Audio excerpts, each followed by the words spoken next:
Down. And here we are. Hello and welcome to another edition of In Between the Pages with James Lott Jr. I am James Lott Jr. And we're going in between the pages of this fabulous new book. I want to make sure you can see it. You don't have to be everything. Poems for Girls Becoming Themselves. Yes, it's a compilation of some great poems, some that I've heard before by certain artists or artists I know. Hello and welcome. Oops. Oh, there's that. That was something. This is all live, folks. It's all live. That's what we do here. But it's a fabulous book that someone composed. And she is, I'll make sure I get this right. I'll make sure I get all these titles in here. She is an activist, an indie best-selling author, award-winning poet, and I said San Francisco because I used to live in San Francisco. You were also a former was it a poetry editor there? For the Chronicle. I was a poetry critic for the San Francisco Chronicle. Yeah, the big newspaper there. I was there for 16 years. Anyway, Whitney. Diana. Hi, James. So happy to be here. So much fun to talk about poetry. Yeah, no, and it's in all seriousness, because I started this show. My show just celebrated 3 years last week on the air. And I had a big celebration and everything. And because it started out, because I am, as my fans know this, and who are now getting to know me, I'm a poet, spoken word artist. I'm celebrating my 5-year anniversary today of my first song that I put out called I Am Ready.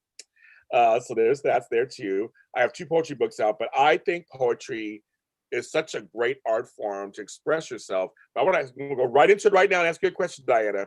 We're gonna go right in. I'm asking you this question. For some reason, they understand books. For some reason, they understand music. When you mention poetry, you get a whole vast array of emotions and feelings and sometimes misunderstandings about poetry. What do you say to that? How do you explain poetry to people in your eye? I think poetry's gotten a bad rap. I think a lot of us feel mildly traumatized from the poetry they had to study in school, which just maybe wasn't accessible, was from another century. And what part of my mission is to demystify poetry, to say it's language, it's available to all of us, that it's essentially language that's compressed and intensified, and it's a form of music. You know, you said you're writing songs, and the spoken word poets do that so beautifully when they both compose and perform their poems. And I think we're seeing this real resurgence of poetry. It's really having a moment. Amanda Gorman on the inaugural stage reading us The Hill We Climb, and people felt the power of her words and that language to speak to us kind of across generations. So I tell people to give poetry another chance and to maybe let go of that, whatever worries they had that it wasn't available for them. You know, that's such great points. Because I feel like when you say I would do poetry, well, what's that? Is that the rhyming thing? Is it just that? I mean, it's much more than that. And there's different kinds of poetry, clearly, different styles. But I want to ask you another kind of, just go right into it also, because there's a resurgence of poetry. There's a lot of poetry books. There's that label that's putting out a bunch of stuff with, I think it was her Romney Kapoor or whatever. I forgot her name. Rupi Kaur. And there's a whole bunch of series of those books. And I have friends who are like, is this poetry or is that a short story? Is this? So do you think, is there a set style, or do you think poetry can be whatever you create? I mean, that's a great question, James. There is a huge range of what falls under the umbrella of poetry. And certainly there's classical poetry that's written in forms like the sonnet or the villanelle, which is, like you said, like a rhyming, very specific rhyming form. But, you know, contemporary poets who are writing mostly in free verse, which is probably what you do. It's what I do. You know, and sometimes it does look more like a short story. Sometimes a poem might look like a block of prose on the page. And what makes it a poem? You know, that's a good question. We could spend a while debating it. I would say it is that almost intensity of emotion, that it's not necessarily focused on the narrative or the characters, but on that experience, that human experience. See, I kind of go, that's okay, Don, you read my mind. That's kind of where I explain to people, I go, because I write short stories also. I have a really short story project. And I go, I know when I'm writing a short story versus a poet thing.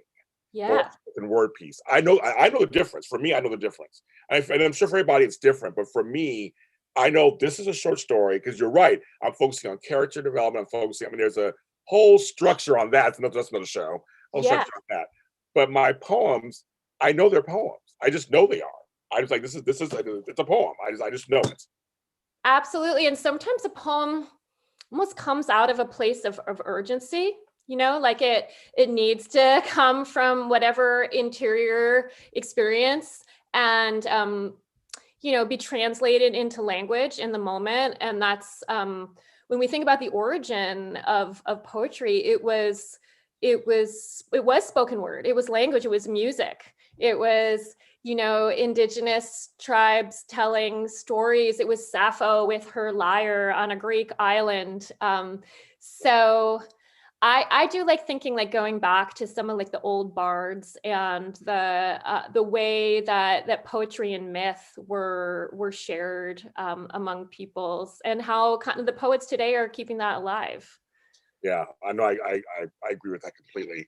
But I'm going to get those out first because people always say, "What's poetry?" And I know folks get upset because I know this is also the literary community can also get a little uppity sometimes when it comes to what's a short story, what's flash fiction, what's. I mean, you get to the nitty. We're going to get to the weeds here on that, but I know with poetry especially because it is the story of sorts. It is sometimes lyrical in sorts. It is all these things.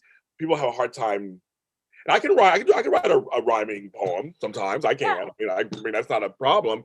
But I feel like it should be much broader than that. It should. I like you. I feel like it's an emotion. It is. Emotion. Yeah, I think that's true. And that's interesting about the literary community because there are those gatekeepers within there who want to create definitions about what is and isn't. And even, it's interesting you brought up Rupi Kaur. A lot of people say, oh, that's not real poetry. I know. Who gets to decide what's real poetry? One of the things I wanted to do in this book was actually include both literary greats like Maya Angelou or Lucille Clifton, you know, people who've won prizes and been poet laureates. And I have Instagram poets who are writing on the internet for a large audience, but those are poems too. Right. And there's not any, I wanted to show there wasn't opposition between, you know, quality and reaching an audience. Right. And I agree. These are really good. What's compiled? No, I mean, what I want to say is this book is so inclusive. I had to get closer to the screen, folks, to tell her this. Yeah. It's just so, oh my God, girl. No, but I mean, it's very inclusive. There are poems for, to me, every type of female, every type of girl coming up. And for example, because I have my little notes here, because I love this book. Like the one that's the year, tell my parents I'm homosexual. Going from there to homage to my hips. My granddaughter and I just had that talk like not too long about her trying to find clothes, pants that fit for her school uniform, and she has hip. Like it goes from the period poem, which I love that. Self-portraiture, but there's some great. I mean, she divides this into sections. Let me read the sections, folks. Seeking, loneliness, attitude, rage, longing, shame, sadness, and belonging. I felt those 8 things. That's a completely teenage, preteen. I mean, girl, how'd you pick those sections first? I mean, how did you decide those were the 8 sections? They fit perfectly. Oh my God, thanks for saying that, because it did take me a while, you know? Yeah, right. I decided working with my editor that we wanted to structure the poems some way to let readers, you know, kind of have an entry point into them. It wasn't just going to be one straight book. They were going to be divided, and there were going to be illustrations too. But that's another story. Yeah. And the emotions really seemed like the right organizing principle for being in adolescence, right? And not in a derogatory way, like feel all your feelings, like they're all legitimate. And I mean, a lot of what this book for me was, the origin of this book is that I really struggled as a teen girl. You know, in some ways I came from a lot of privilege, and yet I was struggling with mental health, with depression, with self-loathing, self-harming. I mean, really tough stuff. I was also in the closet as a queer person. I wasn't out. It was the 80s. It was Oh yeah, I understand that. right. So I was bi, but I had that secret. I didn't even admit it to anybody, you know, until in my 20s. And I guess I collected the poems I would have wanted that teen girl to read when she was 13 or 14. So there's a lot of queer voices. There's a lot. Yeah. So when you said that inclusive, like, that was a deliberate choice. I sought those voices out. I believe those are the voices we need to hear today. And the emotions, I wanted to have some like taboo emotions. I mean, we don't like to talk about rage, you know, for girls and women. And we don't like to talk about longing and desire, and that is a powerful force. But man, you know, young people, teen girls, like, there's a lot of longing. And that is a driving force. And I wanted to have poems that spoke to that. And then also those harder, darker experiences of shame and loneliness and sadness, to have poems that spoke to those places in ourselves, so a reader could come and realize, oh, I'm not alone. I raised 2 daughters, so I don't know how it is. I have a granddaughter. I have sisters. I just know how hard it is. Period. As a teenager, number one, it's a lot of stuff going on. Preteen to young adult, there's a lot of stuff going on. I say from 10 to 20, there's a lot going on in there. But this is something that I always say. I've done other shows. I feel like boys are raised anorexically emotionally. Like, we're taught to not be, man up, don't be a sissy, don't, all this kind of stuff. Girls get everything else. I'm sorry, that's how I feel. I feel it's totally lopsided. I think our teens, really, all of our teens need help. But I'm saying women, girls, young girls have the looks thing. That on top of it, they don't look at boys like that. Girls get all of that. Who are you? What kind of clique? What kind of woman are you going to become? What kind of girl are you? It's like there's so much that comes on you that I sympathize with young women. I do because I think they get it so much harder. I'm not saying we don't get it hard too, but I think they get it so much harder. No, that's so perceptive. And I guess you being, a father of daughters and a grandfather to granddaughter, you're right there seeing it. I'm the mom of 2 teen daughters. So that was another part of my impetus for this book, is I saw what happened to them once, kind of hitting, like you said, 10, 11, like that preteen, changes of puberty, and all of a sudden the expectations, from society, from the culture, from their peers, and frankly, like from the internet, from the digital world, where they're being bombarded with images 24/7 now of what they're supposed to look like, or what talents they're supposed to have, what they're supposed to dress like. And it's a lot of pressure. That's something my 15-year-old said. I think also teens have had even a harder time in the past year, being isolated and having so much disruption and stress. My 15-year-old said something to me. I think I was talking about how hard it was in the 80s, which I do. I'm a Gen Xer, and Me too. That's right, me too. Right, Gen X. And yeah, a lot of things are better today. Let's just be honest. Like, they are. There's a much wider range of identities that are available, not just to girls, but to all people. Yes. There's much more open conversation about topics that were taboo, but certain things are harder. And that's what my daughter said. She said, "Mom, you just don't understand how much pressure there is right now." There is, I'm sure. First of all, Diane, I'm going to tell you, I'm going to say this because now we're buddies. Yeah. I would never guess you were a Gen Xer. You look great. I would have never sweet. Maybe you drink lots of water. Maybe you're sacrificing young virgins. I don't know what's going on with you. No, I think it's like a Zoom. It's a Zoom illusion. I was like, I can't believe you have teenage daughters. Oh my God. Yeah. Don't look too close. I mean, I will say a lot of us, we've been holding a lot the past year too. Those of us in Gen X, kind of in the middle between the, raising the younger generation and then taking care of the elders. Yes. That's it. That's what it is. They call us what, the sandwich generation. Sandwich. Yes, that's what it is. I like that term because it feels like that because I'm taking care of my older parents. Yeah. And I'm also watching the kids. I'm like, oh, I know. Times. But no, okay, no, but you're right. I mean, I know they are. And I know this is a whole other discussion, but I do want to talk about it a little bit because it is something where sometimes girls are harder than other girls.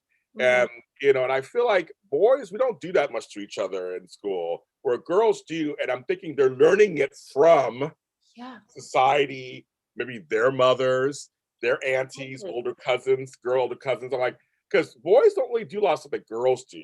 Girls are always they're just the mean girls, but like I knew girls in high school who were mean to other girls. Oh yeah, I mean, I will say like some of my high school traumas was being like excluded from the quote unquote popular group. And now I look back, think, God, why did I care so much? But there was always that sense of being an outsider, being on the outside looking in. And I think someone, maybe Brene Brown, described that as like the definition of loneliness, like being on the outside looking in. And I guess that's part of what I wanted to, when I get to the belonging chapter in the book, the poems I wanted to include were messages of you belong to the earth, you belong to your community, and you belong to yourself, and even if you have all these messy emotions and you're struggling with some really hard stuff. I mean, I will say my kids have been through some pretty big challenges that include bullying by other girls. So I've seen that in action. I do think the kind of limits we put on boys around, like you said, not expressing emotions, not being fully in touch with all aspects of themselves, that's tough too. I feel like I'm a boy. I guess I feel like men seem to act out later. See, that's the problem with the girls or whomever they date has to deal with the later ramifications. It's just seemingly, of course, I'm not scientific or anything. I'm just going by my assessments. I feel like then the boys get into young adulthood, acting out the stuff they couldn't do, and then it's all of a sudden, it becomes this crazy broken cycle, so to speak. I think you're right. I think there's a delay there. And that's why we see a lot of like in the 20s, that being a time of real searching for young men. And I don't know, a lot of my mentees who are in their 30s are really starting to come like, what do I do? What's going on? And I don't want to see everybody heal, but since we're focusing on girls, because that's my favorite. I love my girls, and this cover's so pretty. I just thought this is so I want to ask you the process, because I'm kind of curious how, because when you're compiling poetry from various sources. So you thought of the topics first, right? And then what was the next step? Well, I mean, it was a little more organic. I think the topic, I started with, I had to write a whole book proposal. So it took a lot, I've been working on it for over 2 years, the whole process. Although I say, really, I've been working on it since I was 13.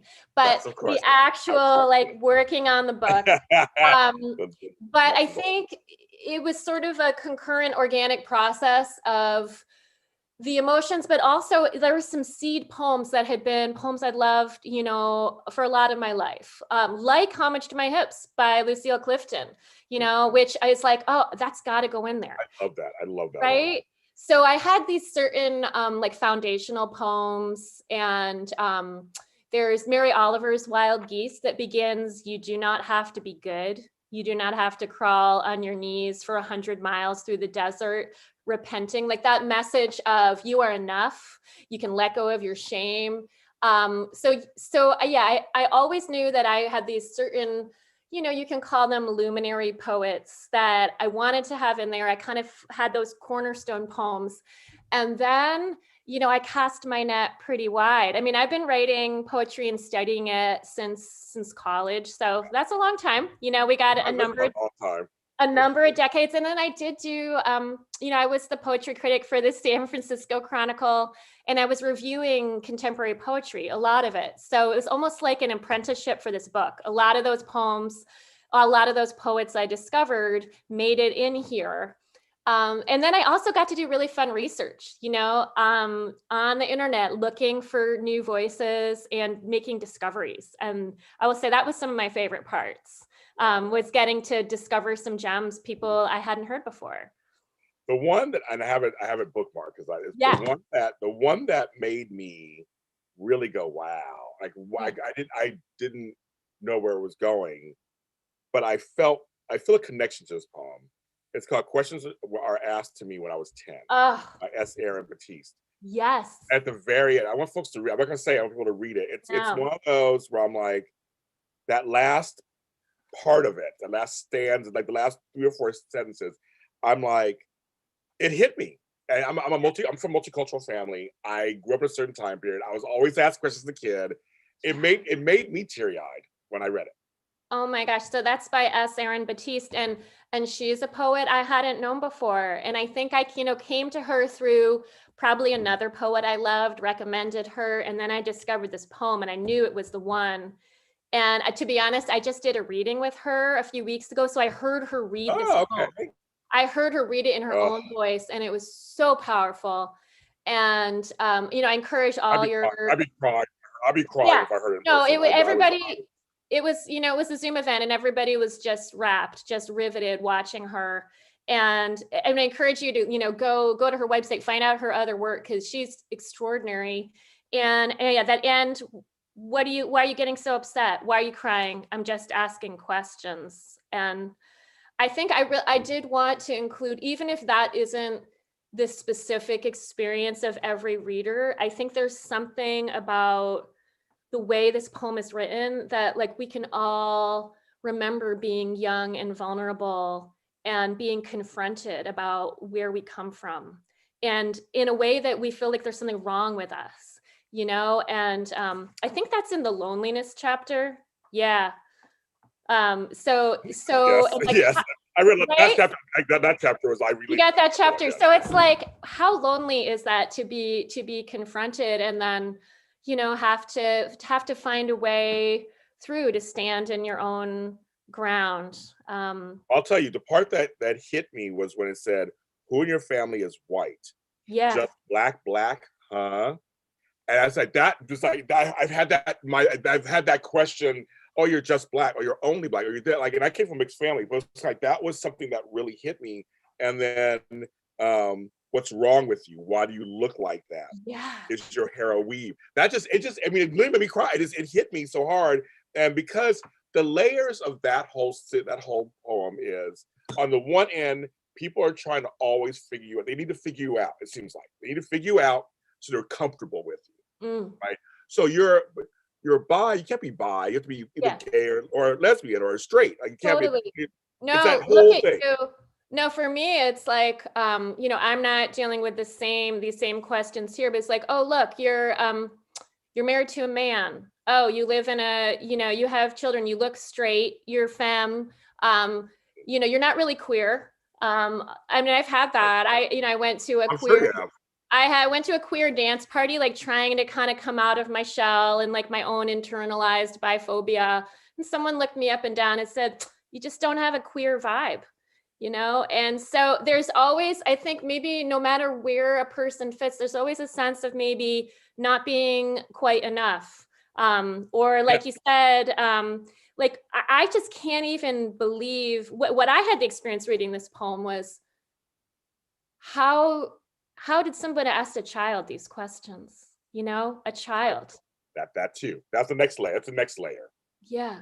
No, there's so many layers. I'm saying there's so many layers. And I remember, so I have a cousin who's white, and we're really close, my cousin Brooke. And we were talking about this. She's a teacher in Ohio.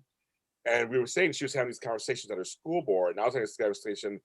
There's this meme that's going around that says, why can't we teach racism to young white kids when young black kids experience it? Yeah. And it's like, it's one of those things, it's just, there's things we put on kids sometimes that it's a lot, but it's like, there's something, it's like, why can't we talk about it? If it's out there, why do certain people get the privilege to talk about it and some do? If there's a gay issue with a gay kid or a trans kid, why can't we talk about it? If you have red hair, my cousin Jason has red hair. He was treated bullied for that. Why can't we Really? talk about? Oh yeah, it's like he goes. So why can't you talk about? You can't help your hair, right? You just can't. Like, why can't you talk about that? It's like all these issues.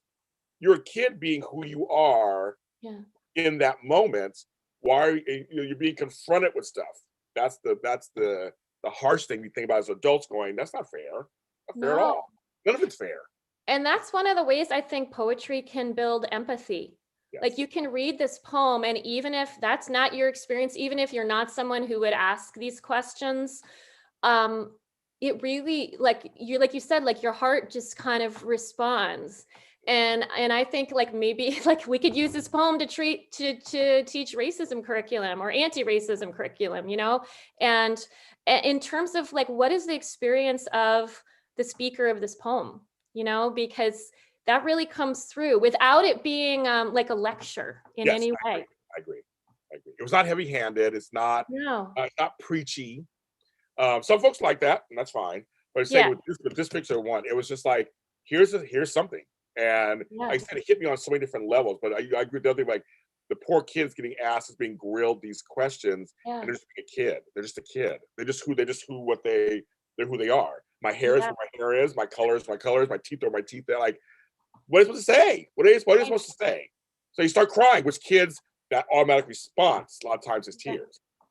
You know that, and I know we're raising kids. It is. I mean, it's a natural response to this. And then, you know, I guess like to take it a step further, you Please. know, this kid grew up and wrote this poem, you know, this really powerful poem, which is now out in the world and is impacting other people and readers. And so I guess if there is a message of resilience, you know, that it's like hard shit can happen. Oops, can I swear?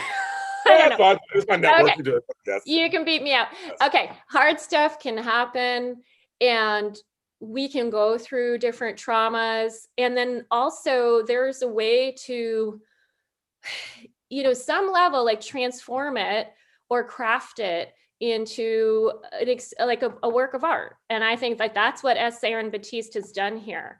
And some of the other poems too about the heart. I mean, there's poems about sexual violence in here. I'm a survivor of sexual violence, Yes. and I made Me too. yeah. So there's a lot of us, you know, it's a big tribe.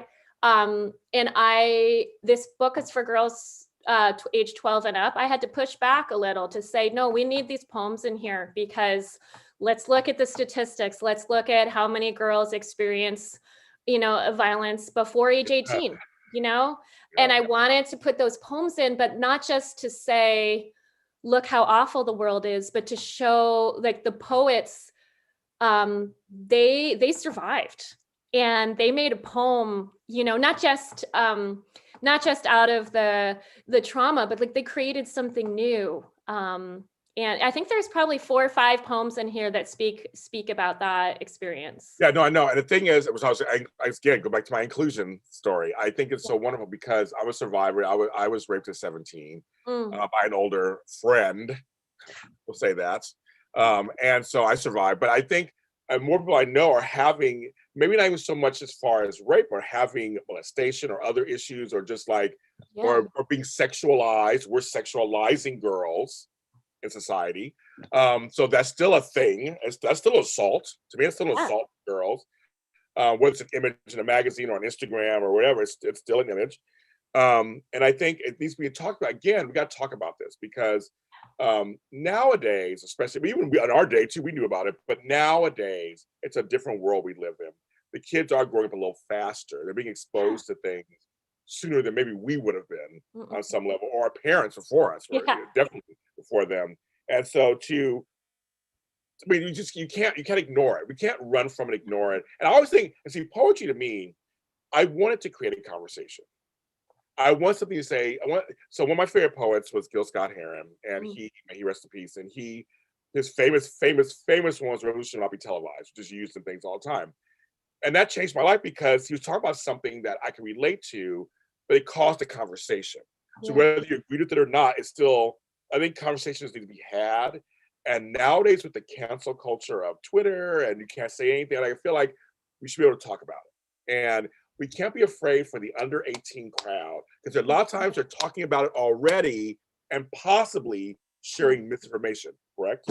Absolutely. I mean, that's kind of what actually someone on a bookstagrammer on Instagram gave a review of my book, and they did a trigger warning, which is its own thing, you know, however you feel, but around the content. And I thought, and questioned whether the content was appropriate for younger teens. And I obviously feel like it is appropriate, that I don't believe in like being in denial, because it is happening. And can we start a conversation through poetry, not and offer poems about these subjects that actually maybe are an antidote to some of what kids are finding online, you know, because they can find porn online. You know, there's a lot of stuff in all the little dark corners of the internet that the Gen Z, this younger generation, I mean, they're fluent, they're digital natives. Like, they can access anything. Like someone once said, like, you can't stay ahead of them. Like, they're going to have the next app, the next whatever.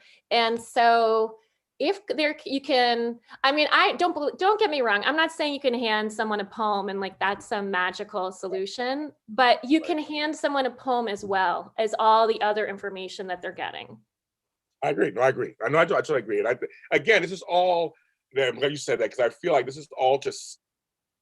You can't have too much information, too much education, too much anything. I feel like when it comes to growth, take it all in, and you can use it however you need to. You know, figure it out. Keep what you think works for you. Maybe put away the stuff that doesn't. You know, I kind of feel like poetry is art, folks. I mean, it really is art. I think it's very important that, you know, it's been proven that the arts do enhance the rest of our lives. They say it. I mean, it's been proven. It enhances math and science. It enhances politics. It enhances law and order. I'm like, it's like the arts do. I mean, and I have people. I've done 10,000 interviews at this point, or however I've done in my career, and many of the guys and the women and other that I've talked to in other fields will say, I started out playing cello in high school, and that helped me out. Or I play piano, or I play guitar, or I write, or I say, like, the arts are so important. The arts are so important, and poetry is part of that. I mean, I think it's very, very important to society.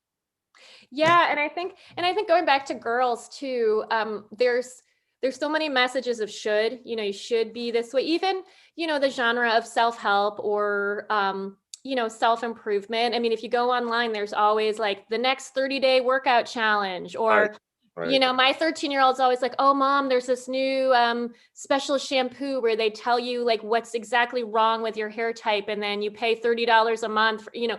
So there's this whole idea of like all the parts of yourself you're supposed to fix, or you're supposed to get organized or whatever. But poetry really, it meets you where you're at. And it doesn't try to improve or fix anything. It's like one human voice speaking to another. And sometimes, you know, often it's really short too. And that can be a relief. It's just that moment of a meeting of two voices, or a voice and a listener. I agree with that. I like that you put that. I love that. Now, was it hard? This is a little logistical stuff. Yeah. Was it hard getting approval for a lot of these? Yeah. I mean, that's the kind of not so romantic understory to this, was that a lot of the work of this was to get permissions for the poems. And I did all that. You know, I didn't have a team of people. I did it all. I had to learn as I went. Like, there's an aspect of just business dealings and negotiation. Yeah, I mean, I will tell you, being like a poet and a poetry reviewer, I'm also a yoga teacher, and you know, there was nothing in my background that prepared me for having to say, oh, actually, I'm going to offer you this much for this poem. And so that was challenging. I had a budget. I had to make hard decisions. I mean, there's certain poems I couldn't include because they would cost too much, you know? And so, yeah, that aspect, I mean, I'm so relieved that part's done now. And what we have is this beautiful collection, beautiful. You know, 68 poems. Actually, to be honest, James, I was supposed to only have 50. That was my proposal, 50 poems. And I couldn't stop adding poems because I could have made it twice as long, but I didn't want it to be too fat a book, you know? Nice. Like, you can throw it in your purse, your backpack. Yeah, exactly. Like not like a textbook, you know? Right. Kids don't want that, right? No. So I like, I think that. I mean, for example, there's this one, Wolf and Woman, Nikita Gill. Yeah. Some days I'm more wolf than woman, and I'm still learning how to stop apologizing for my wild. I love that. And then I love that. right? I love that. I That love wolf. I mean, that was so fun when we sent that to the illustrators and they came back with that image. Yes. Oh, I love that one. I love that one. That's one of my other favorites. I like that. Yeah.